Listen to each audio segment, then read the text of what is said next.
If your knee feels stiff, tight, or swollen when you're sitting for a long period of time, then this video is for you. I'll explain what causes stiffness in the back of the knee, plus 2 simple tips that you can use to relieve it.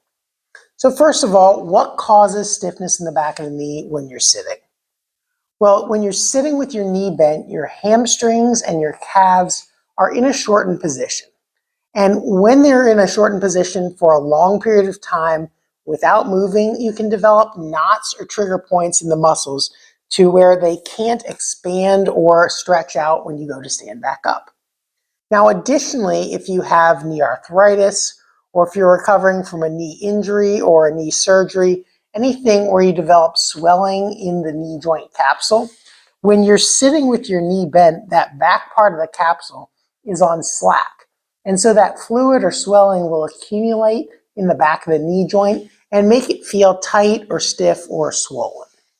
So here's one really easy tip that you can use to help relieve stiffness in the back of the knee.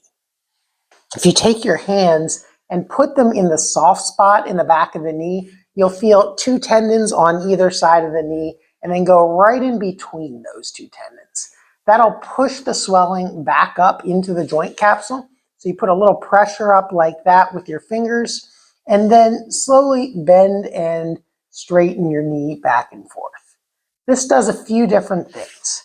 One, like I mentioned, it pushes the swelling back up into the joint capsule. And then 2, it pins your hamstrings, particularly a muscle known as the semimembranosus, which attaches deep to your knee, and it helps stretch out the knots or trigger points in that semimembranosus. Now, after you've done that, you can move out a little more over the outer parts of the hamstrings, the semitendinosus over here and the biceps femoris over here. It's right where you feel those little tendons, and put pressure on those and then repeat the same thing. Go back and forth, bending and straightening the knee. And if you happen to find an area where it's a little tender to press on, hold pressure on that area as you're moving back and forth. This technique has been given various names.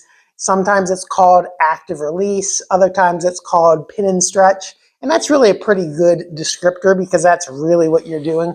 You're pinning down the trigger point and then you're just moving back and forth.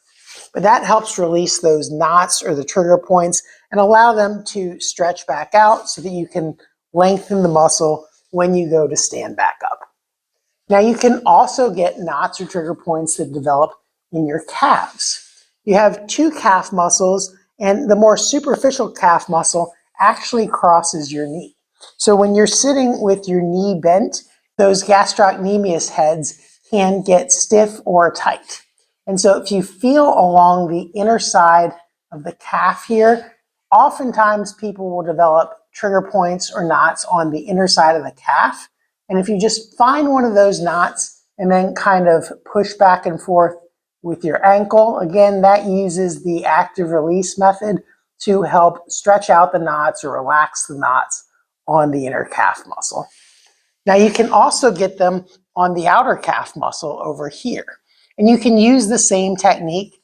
I would say it's much more common to find knots on the inner calf muscle, but you can develop them in the outer calf muscle as well. So feel along there, and if you feel a tight or tender spot on the outer calf, just kind of hold some pressure on there and go back and forth with your toes several times. You don't need to do a precise number of repetitions. Just move back and forth until it feels like things have loosened up. And then once you've done those 2 things, hopefully your knee does feel less stiff, tight, or swollen. Now, if you need tips for stiffness in the front or the sides of your knees, check out this video over here. Or for more tips to relieve stiffness or knots in your calves, check out this video over here. But before you go, if you found this one helpful, make sure to give it a like and subscribe to our channel so you can get notified of our future videos. Thanks for watching, and I'll see you in the next video.